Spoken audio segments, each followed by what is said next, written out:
Hello chào anh em nha. Đây là đang đi chặt tre về làm cái clip chuẩn bị với các bạn, clip là trứng chiên ống tre nha anh em nhé. Và bên đây mình đang đi chặt một khúc tre để mình về mình làm đây các bạn. Anh em thấy không? Làm cái clip anh em nhìn nè, trời đang rất là nắng anh em này. Mà phải đi chặt cái khúc tre này về để phục vụ cho anh em đây. Nên anh em đừng có quên cho mình một like, một đăng ký và một chia sẻ nha các bạn ơi. Đây Nguyên sẽ quay vậy thôi nha, và tới lúc Nguyên làm thì Nguyên sẽ quay tiếp cho anh em xem nha. Hello, xin chào mừng toàn thể anh em đã quay trở lại với Khải Nguyên Vlog nha anh em ơi. Clip này là Nguyên sẽ làm món trứng nướng ống tre nha anh em nhé. Và anh em coi clip lúc Nguyên chặt tre các bạn, nhưng mà Nguyên bắt đi học tới lúc tối này Nguyên mới làm được cho anh em xem. Nên nếu mà nó hơi tối thì anh em thông cảm cho Nguyên nha các bạn nhé. Và Nguyên đã mua một bọc trứng rồi anh em nè. Tôi thui rồi các bạn. Đây. Và Nguyên đã làm một cái bóng đèn đó nha anh em nhé. Anh em thấy sáng sáng đúng không anh em? Đó là bạn mình đang ngồi đó với các bạn và cực kỳ tối luôn ạ. Giờ mình sẽ làm món trứng nướng ống tre vào ban đêm. Và nếu mà nó chín thì mình sẽ ăn tại chỗ luôn các bạn.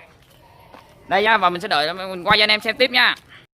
Và đây nha các bạn ơi, Nguyên đang gem lửa cho nó cháy lên cho anh em nhé. Và có đây là một bọc trứng nè các bạn, và một chén dầu ăn.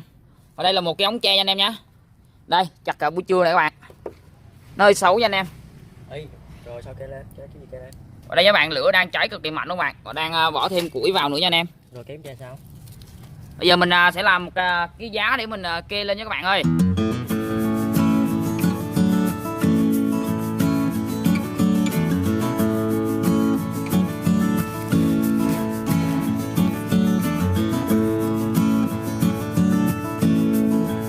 Đây nha các bạn ơi, Nguyên đang đóng cái cây chéo để mà bỏ cái tre lên nha anh em nhé. Nhìn những ngọn lửa cháy đẹp không các bạn? Đây là một cái cây chéo nha anh em. Mình mong cái món này nó sẽ thành công nha các bạn. Lần đầu làm nên cũng chưa biết sao nè anh em. Đó các bạn, nó sẽ làm kiểu như vậy nha. Vậy đây các bạn, tối thui các bạn, và Nguyên sẽ dùng một cái đèn pin nữa anh em nè, để nó hơi sáng thôi các bạn. Các bạn xem, các bạn nhớ đăng ký ủng hộ cho Nguyên các bạn, và nếu có quảng cáo thì anh em hãy bấm vào quảng cáo xem anh em nhé, để mình có thể làm nhiều món ẩm thực hay hơn đến toàn thể các bạn nha. Và các bạn có gì mà muốn góp ý cho Nguyên thì anh em hãy bình luận phía dưới để Nguyên biết làm những cái món ngon hơn nữa nha các bạn. Bây giờ Nguyên sẽ làm xong cái cây chéo này, Nguyên bỏ lên Nguyên sẽ quay tiếp nha. Ở đây nha các bạn ơi, bây giờ Nguyên sẽ đập những cái trứng và bỏ vào cho anh em nhé. Đây các bạn, và để cả cái lòng đỏ nữa cho anh em nhé. Không biết cái khúc tre này bỏ được mấy cái các bạn. Bắt đầu cảm giác nó ngon từ đó các bạn ơi. Các bạn Nguyên mua tổng cộng là 10 trứng nha anh em nhé. 10 trứng thì rẻ lắm các bạn, được 20.000 à. Và lần đầu làm cái tre này hơi dày nha anh em. Không biết nó có chín được không đây. Các bạn nhớ ủng hộ cho Nguyên nha. Nhìn cực đã luôn các bạn ơi. Được 5 trứng thì các bạn, chắc được 5 hoặc 6 trứng á. Được 6 trứng anh em. Một trứng đã hư rồi các bạn ơi. Thôi không sao, kệ đi. Giờ lại một trứng khác nữa nè.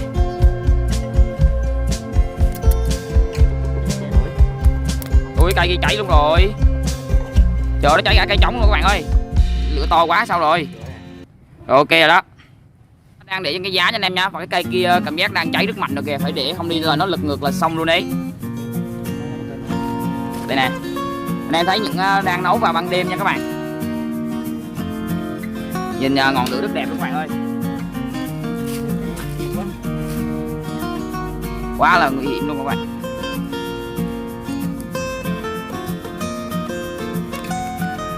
Các bạn nào mà đã ăn được cái món này rồi thì inbox cho Nguyên, bình luận phía dưới cho Nguyên biết nha các bạn.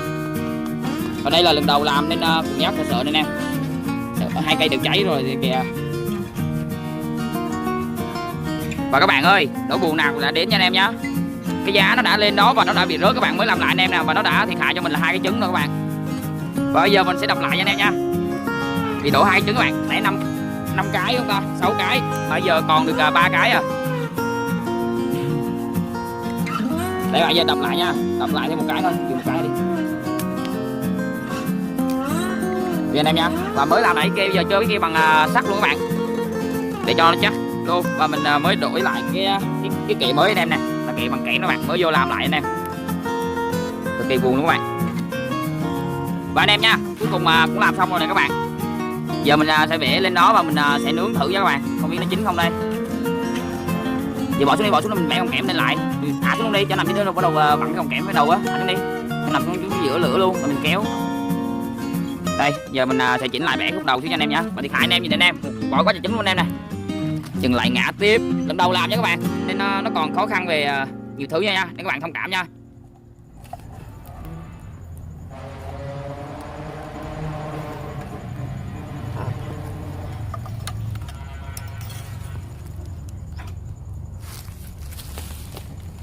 Phiêu Quá là phiêu rồi luôn á. Ê sao không để vặn thêm một vòng phía trên á, mình để cho nó cao lên luôn rồi mình nhem lửa cho nó cháy lên. Lần đầu làm anh em ơi nên cực kỳ khó luôn ạ. Đó giờ mày vặn cái đầu luôn nè, một vòng luôn đi.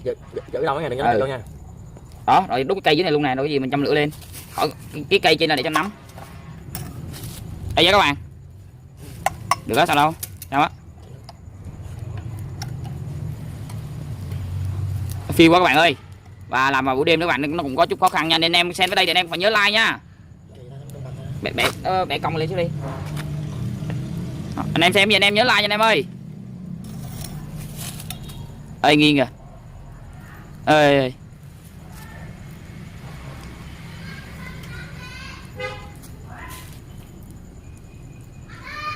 Cũng gọi là ok rồi nè các bạn. Đây nha. Và giờ mình chỉ cần bỏ thêm lửa vào nữa là ok các bạn. Quá là phiêu luôn anh em. Ok. Bây giờ mình sẽ cho lửa nó cháy lên nha các bạn, để cho nó thêm phong cảnh đẹp đẽ và đợi cái món này chín nha. Và mình nhắm nó tầm khoảng 10 đến 15 phút là nó sẽ chín hay gì đó mình chưa biết. Đợi nó chín thì mình sẽ tính tiếp nha. Cực kỳ đẹp luôn nha các bạn. Đây chọn miếng đèn vô cho anh em, để đèn vào thì nhìn nó không được đẹp cho lắm. Mình làm sao mà nói vậy cho các bạn, nên anh em cái gì xem này thì nhớ luôn ủng hộ cho mình nha. Công cảnh mình làm sao chứ vậy, chứ nhiều người ta làm sai anh em người ta bỏ clip luôn á, nhưng mà mình thì thôi, lần đầu làm các bạn, nên cái gì các bạn nhớ ủng hộ. Đây các bạn ơi, nhìn đẹp không anh em? Dọn không vào cái đèn các bạn, nhìn lửa nó cháy đẹp các bạn, nhưng mà dọn cho anh em thấy trứng đấy các bạn. Mà không biết bao giờ mới chín đấy các bạn. Nó chảy ra ngoài cho anh em nè, lần đầu làm nên hơi gọi là vấp vấp các bạn.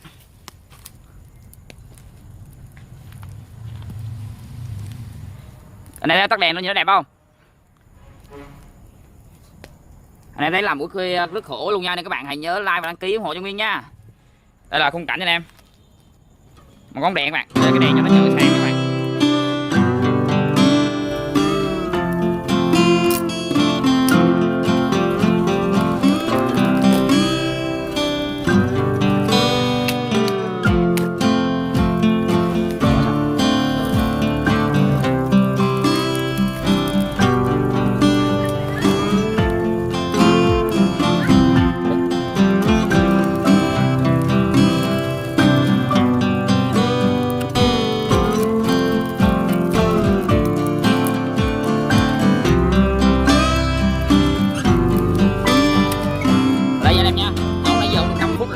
Mà che nó dày anh em, nên trứng nó vẫn còn chưa chín các bạn. Nó gọi là mới chín ở phía ngoài thôi anh em, hơi chín ở lòng trắng à. Sợ xin nữa mình phải ăn lòng đào các bạn. Nhìn lửa thì anh em nè, cho thật là to luôn nè các bạn ơi. Nhìn giữa ngọn lửa thấy đẹp không các bạn? Cái gì mà sai sót thì anh em thông cảm nha. Mình sẽ cố gắng sẽ thực hiện những món ngon hơn, và bữa nào mình sẽ thực hiện lại món này nha các bạn. Vào một ngày vào buổi sáng đi cho nó sẽ đẹp, và lúc đó mình sẽ khắc phục những hậu quả sau. Mà clip này Nguyên vẫn muốn chia sẻ đến cho toàn thể anh em nha. Và mình sẽ đợi thêm khoảng 10 phút nữa rồi lúc mà nó gần chín thì Nguyên sẽ quay tiếp cho toàn thể các bạn đang xem nha. Đây các bạn ơi, trứng nó cũng gần chín rồi anh em nè, Nguyên sẽ phóng to cho các bạn xem nha. Các bạn thấy không ạ? Nó chuyển ra màu trắng rồi anh em nè, còn trắng nó đã bắt đầu chín từ từ các bạn. Lửa rất cực kỳ đẹp luôn. Lần đầu tiên làm một cái món ăn mà nó phiêu như vậy các bạn. Làm mà toàn là thiệt hại thôi à. Đổ trứng ra tùm lum hết. Và làm vào buổi tối các bạn nha, cực kỳ khổ luôn. Làm với thằng bạn mình các bạn, chờ đang cứ thui à.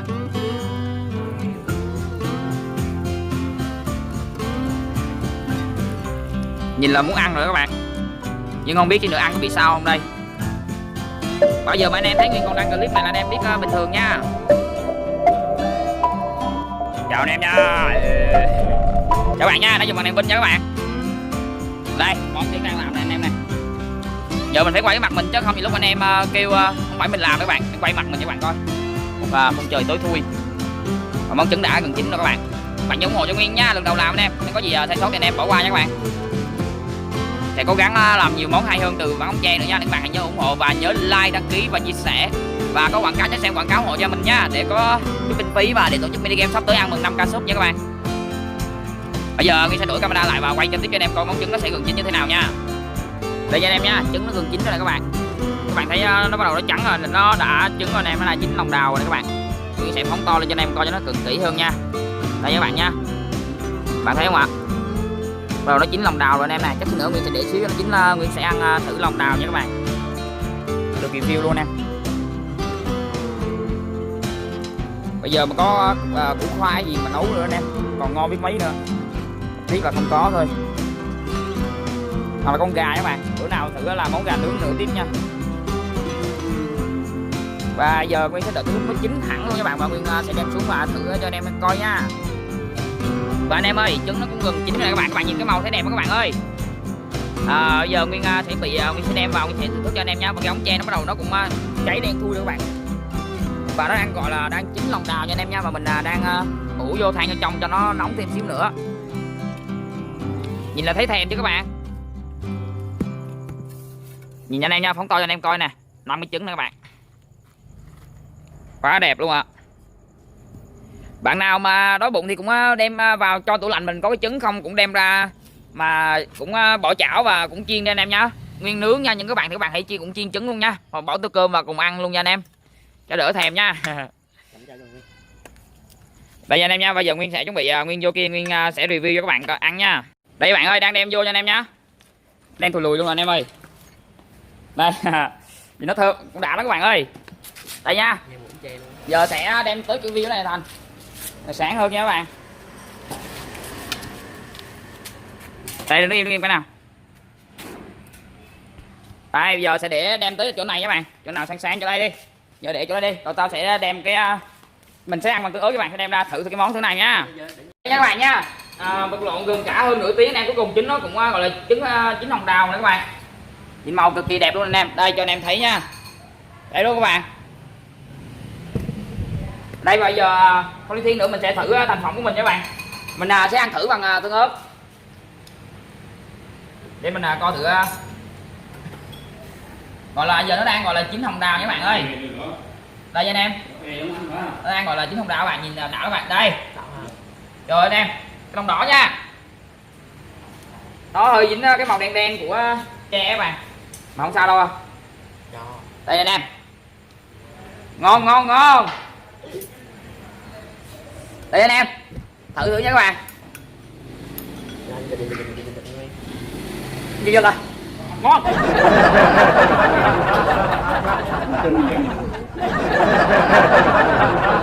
Ngon các bạn ơi, nóng anh em, giật giật nha anh em, giống như mấy người ở ngoài ăn á.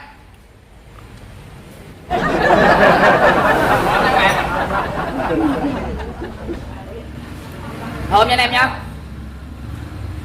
nghe mùi thơm các bạn, và nghe của mùi thơm của từ tre nữa nha anh em nhé. Nhìn anh em nè, mùi thơm của từ tre. Thất bại cũng gọi là đây cũng gọi là thành công rồi nha anh em. Một cái là mình bị đổ mất 3 cái trứng, cái nữa nha. Mời anh em ăn tiếp nha.